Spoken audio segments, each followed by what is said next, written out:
The heart should be such that not only do we dislike to commit sin, but we love to commit good deeds or to do good. علیکم ورحمۃ اللہ وبرکاتہ. میرے محترم سامعین ناظرین اکرام، آج 26 اگست لالہ پورہ جامع مسجد ابراہیم شہا والی میں ختم نبوت کانفرنس ہے.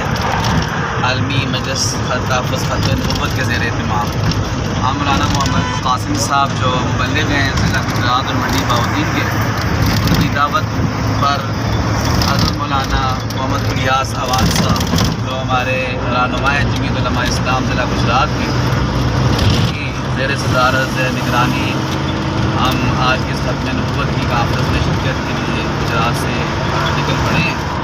اللہ تعالیٰ سے دعا ہے کہ اللہ تعالیٰ ہمارا سفر آسان فرمائیں، جانا آنا قبول فرمائیں، اور اللہ تعالیٰ ہماری ہدایت کا اور دین پر استقامت کا اور ختم نبوت کے معاذ کے لیے ہمیں قبول کرنے کا اللہ تعالیٰ اس کو سبب اور ذریعہ بنائیں.